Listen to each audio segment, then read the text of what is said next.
Olá, tudo bem? Estamos de volta mais uma vez e agora vamos falar de um assunto. As pessoas estavam me cobrando um tema rapó, vendas. Bom, para você que é novo aqui no canal, meu nome é Giovanni Teles, sou o diretor da Sinais, Sociedade Internacional de Neurolinguística, tudo sobre PNL. E aí, vamos falar hoje sobre rapó, os grandes vendedores, os melhores vendedores. Será que eles se utilizam da técnica rapó? Então, fique ligado.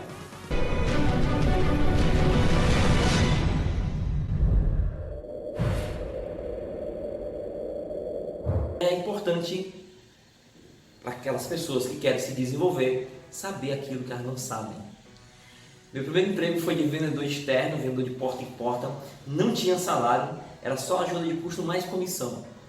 E depois, quando passou-se 30 dias, eu fiz incrivelmente uma venda.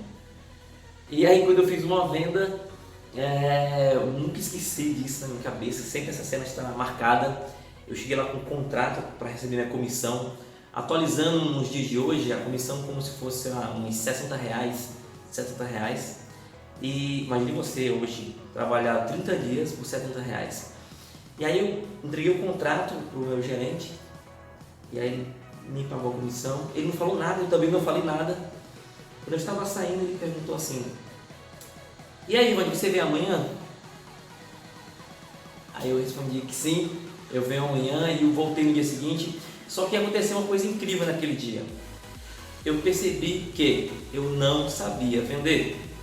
Foi a primeira coisa que eu tomei conta naquele momento. E eu vinha da cultura de pessoas que diziam o seguinte, meus avós, pais, diziam o seguinte: sabe fulano, ele não estudou e aí foi ser vendedor.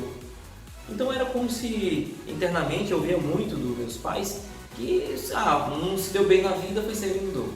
E a partir daquele momento eu caí uma ficha e eu percebi que aquilo não era verdade. Para ser vendedor, para ser um bom vendedor, era importante saber, era importante de repente até ter vocação, quero gostar da função. E naquele momento eu comecei a estudar sobre vendas. Não sabia nada de vendas, me caiu uma ficha que eu não sabia vender e eu comecei a estudar vendas. Inclusive eu fui estudar para um livro do maior vendedor do mundo. Maior vendedor do mundo no sentido de que ele está no livro dos recordes.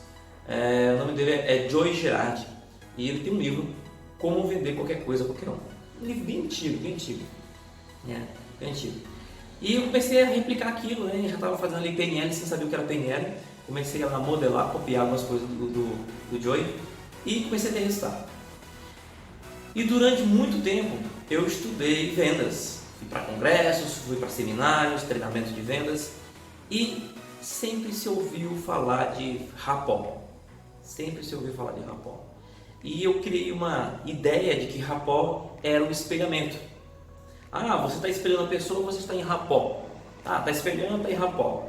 E aí, depois de 8 anos, muito tempo trabalhando, 8 anos como diretor comercial, né, porque vendedor externo, depois vendedor interno, depois supervisor, gerente, depois eu montei uma empresa e passei a ser diretor comercial da minha própria empresa. Então, tive uma jornada muito grande na área de vendas. Mas, de fato, eu só aprendi o que era rapó quando finalmente eu fiz programação neurolinguística, PNL. Então, talvez você está assistindo esse vídeo, é na área de vendas, já participou de vários treinamentos de vendas e tem a crença lá, ou a pensamento, a ideia de que rapó é espelhamento. E rapó não é espelhamento.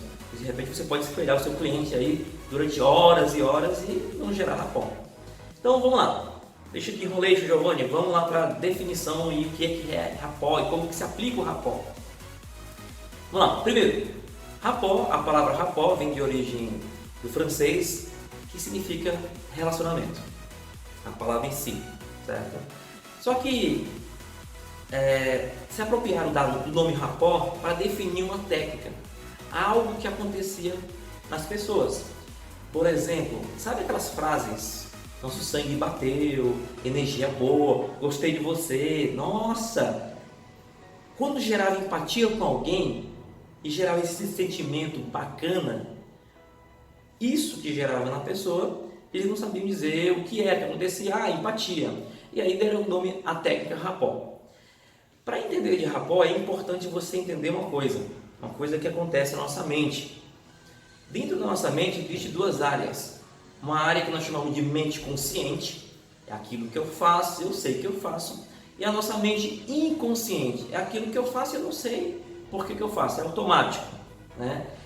Nossa mente inconsciente, né, já tem vários estudos que comprovaram o seguinte, que as nossas decisões, 95% delas são inconscientes. Ou seja, quem manda mais é o nosso inconsciente.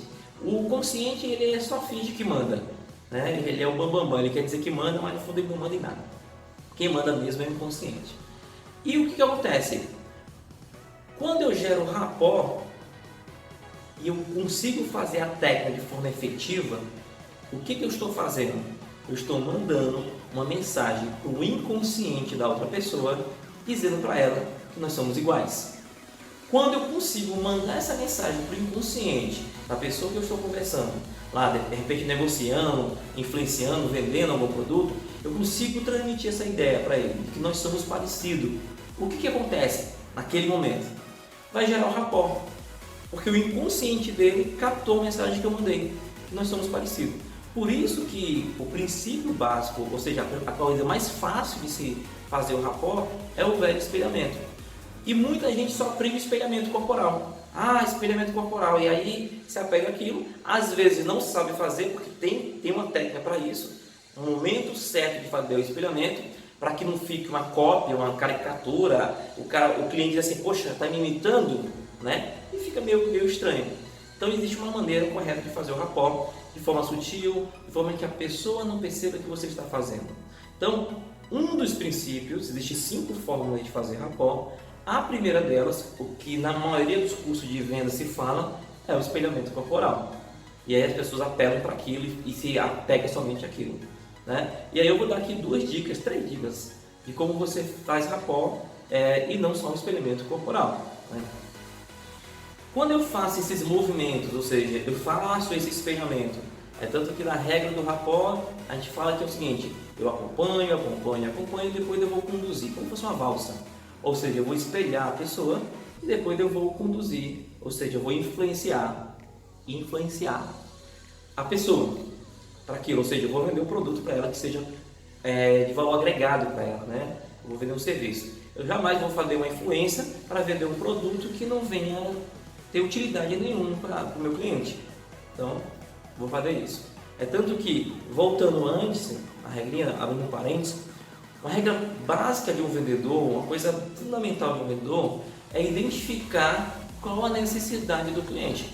Eu identifico a necessidade do cliente, vejo que o meu produto atende a necessidade dele, aí sim eu vou vender. Então, você já identificou a necessidade, você sabe que o seu produto é importante, vai ajudar o teu cliente e aí você vai lá e faz o rapport. Então, e espelhamento corporal? Eu vou lá, posso fazer esse espelhamento corporal para poder que essa pessoa se sinta empática comigo, o inconsciente dela capta de que nós somos parecidos e eu consigo influenciar. A segunda forma de fazer esse espelhamento, e não necessariamente preciso fazer o de corpo corporal, é voz. Eu posso fazer espelhamento de voz. O que seria o espelhamento de voz? Uma pessoa ela fala muito alto, ela tem um tom de voz alto, ela fala alto. O que eu faço? Eu aumento o meu tom de voz. Agora de repente eu estou conversando com o cliente e ele fala baixinho, parece que está cochichando, aquela coisa, cara, que está cochichando. O que eu faço? Eu diminuo o meu tom de voz e com isso eu vou espelhar a voz. Imagine uma pessoa que está ao telefone, ela consegue fazer rapport, de repente é o telefone, e a pessoa não está se vendo. Ela faz rapport de quê? De voz, espelhamento de voz. E tudo isso, o intuito principal é mandar uma mensagem para o inconsciente dela que nós somos parecidos. E aí o que acontece com você, comigo, com as pessoas, nós confiamos nas pessoas que nós se identificamos com elas. Eu conheço alguém, eu acho que ela parece comigo e tem aquelas respostas, nossa, parece que eu te conheço faz tempo, né? Vidas passadas e tal. Tudo isso, essas frases que surgem, é o meu consciente querendo entender uma coisa que ele não sabe o que aconteceu. Ou seja, o meu inconsciente captou. Nós somos iguais, nós somos parecidos. Ok? Então, você quer gerar empatia no seu cliente, primeiro passo é fazer esse rapport, ou seja, mandar, transmitir essa mensagem. Nós somos parecidos. Então, espelhamento corporal, espelhamento de voz. Eu vou lá e vou espelhar o tipo de voz. Existem outras formas de fazer rapport, que aí entra numa coisa que dentro da PNL nós chamamos de sistema representacional. Eu entro dentro do sistema do meu cliente. Mas para isso é importante você conhecer programação neurolinguística, e aí nós temos diversos cursos na área de PNL, nós temos cursos de PNL, nós temos formações em PNL, nós temos o Master Practitioner em PNL. Então é importante. Se você gostou do vídeo, dê uma pincelada, dê um estalo no que é realmente rapport, qual é o intuito de fazer rapport, como que se gera essa empatia. Dá um like no vídeo, dá um gostei, me ajuda a ajudar outras pessoas, porque quando você curte, esse vídeo ele cria relevância, ok? Se você não gostou, não precisa fazer nada, mas se gostou, dá um like.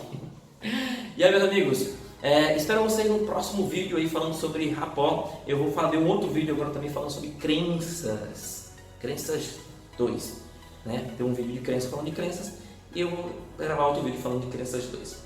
Beleza? Então, espero vocês aí no próximo vídeo e até a próxima. Valeu!